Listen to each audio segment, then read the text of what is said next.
express my deepest sympathy to the family of Kofi Adoma. Honestly, I'm in pain. I'm saddened to have seen what is going on. Unbelievable. For 2 days when I heard and I watched it since Saturday and Sunday, I just couldn't even get off. I couldn't even eat. Because this is a gentleman, a very fine media journalist who is highly respected. And the sad part for me is the fact that he actually was doing his duty and going to take culture display, something that really identifies who we are as a people, and such a misfortune. I want to take this opportunity and stand on behalf of all the people of Domamai, because that is where he came to. I was there that day, but I didn't know such a thing had happened. And I would like to say that for all the people, especially the family, and most especially the wife, please, our prayers are with you. Our prayers are with you. I only ask for the good Lord himself to touch you and give you the strength to go through what you are going through. Having said that, I want to take this opportunity to address some of the issues that I believe must be handled, that has come to the fore by this crisis, and which we Ghanaians and everyone must really take the opportunity to look at, especially for our children. Most of these young people who are now in this media space are very young, and they are doing their best. But what it simply means by this that has happened to Kofi here means that a simple gunpowder exposure, whether to the eye, to the ear, or wherever, because we have people who have had their hands amputated. What it simply means is that this country is not ready. We are not ready for gunpowder. Yes, we are ready for our culture. But if we are in a position where a simple gunpowder accident cannot be treated in Ghana, when you hear the pain the wife is going through and the amount of money they are mentioning, how many people can do this? And how many, even if it's in cities, how many people? Please, on this note, let me appeal to the president of this country. We have all the facilities in Ghana today. I am aware of the facility that was put together in Legon because I was part of the agents who represented the Israelis. I know the intention of that facility. Then again, we have all this agenda, one here, agenda 111. So all other infrastructural projects that have been put together as hospitals. And we sit here. The thing happened in Doma. He was taken to the Doma hospital, then to Brekum, then to Accra, and then has to be flown out. How many times? My appeal is that a committee be set in place immediately. And that committee should look at whether Ghana, at this point where we stand, needs to put money in major infrastructural hospital projects, or rather to bring in equipment, and then train our doctors for a very short period to be doing things for our citizens when it's needed. Because clearly, we have the buildings, we have the structures. One is in Kolebu, and one is at Legon, with great intentions. Yet, today, a simple gunpowder exposure to a young, intelligent, young person has brought so much sorrow to a whole family, to a whole nation, to the point where areas that are not supposed to go into has been gone to the point where we have even the tribal divide that is not supposed to be deepened is now being deepened for reasons out of pain, out of frustration. So I believe that government should immediately, legislature immediately, look at this issue. Every time we go for cultural programs, we all get scared when we hear the gunshot. I never knew that it can get to this stage where such a brilliant young person working for his nation, working for this country, can be put in this position of feeling of hopelessness. How much can we all do? And that is my appeal. If you are not ready for gunpowder shots, if you don't have the system to really take care of them, then we can't use it.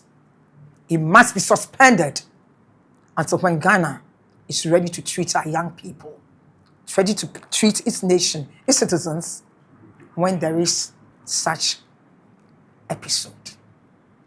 Let me again reiterate this after having said this. Please, for the family, and especially my daughter, the wife, as for Kofi, I know his situation, there's not much we can do.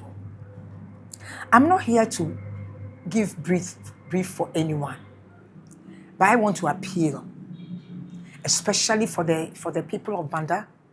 My pain is with you.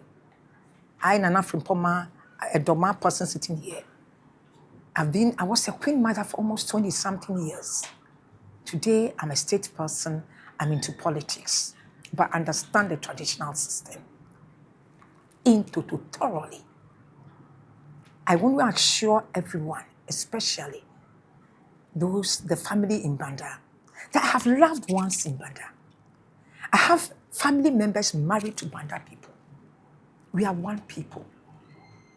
On the day of our independence, our father Osagyefo, when we were supposed to celebrate, stood on stage in tears of celebration, but made a statement, a very profound statement, that independence that we had gotten had not much meaning, was meaningless, unless it was tied to the total liberation of the African continent.